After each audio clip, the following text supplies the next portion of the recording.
आप देख रहे हैं न्यूज नेटवर्क चैनल जमीन शाह के साथ। सब्सक्राइब माय चैनल, लाइक एंड शेयर। विभागीय परिवहन अधिकारी व कर्मचारियों के खिलाफ रिपब्लिकन सेना का 47वें दिन भी धरना प्रदर्शन जारी है।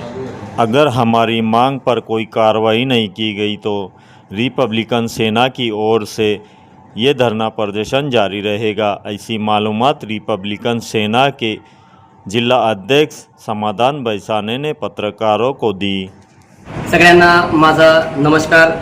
मी समाधान बैसाने, रिपब्लिकन सेनेचा जिल्हा अध्यक्ष धुळे। गेल्या 2 महिन्यापासून मी बेमुदत बसने धरणे आंदोलनाला बसलेलो आहे ह्युमन क्लब जवळ। परंतु एसटी महामंडळचे अधिकारी कर्मचारी किंवा माननीय जिल्हाधिकारी यांनी आमच्या आंदोलनाची कुठलीही पद्धतीची दखल न घेता यांनी मनमानी कारभाराला पाठबळ दिलेला आहे।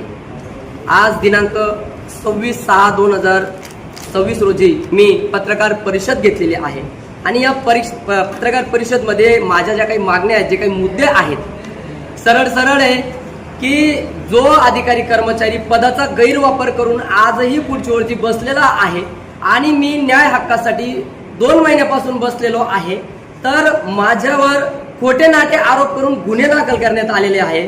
तर माझं या शासनाला एकच सांगणं आहे की आम्ही उपोषण आंदोलन करीत असताना खोटे नाटे आरोप करणं, गुन्हे दाखल करणं हाच तुमचा एक मुद्दा राहिलेला आहे का?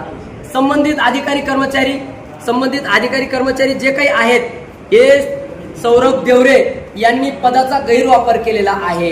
पदाचा गैरवापर करून आता हे आहेत आमचे विभाग नियंत्रक पुरुषोत्तम व्यवहारे, तर यांनी पदाचा गैरवापर केलेला आहे, आचारसंहितेचा भंग केलेला आहे।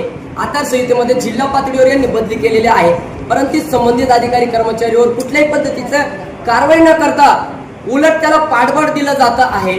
माझं या शासनाला फक्त हे सांगणं आहे का संबंधित विभाग नियंत्रक पुरुषोत्तम व्यवहारे, विभागीय वाहतूक अधिकारी सौरभ राजेंद्र देवरे आणि रिजनल मॅनेजर विजय गीते यांच्यावर लवकरात लवकर योग्य कारवाई करून यांना बडतर्फ करण्यात यावे, ही माझी मागणी आहे।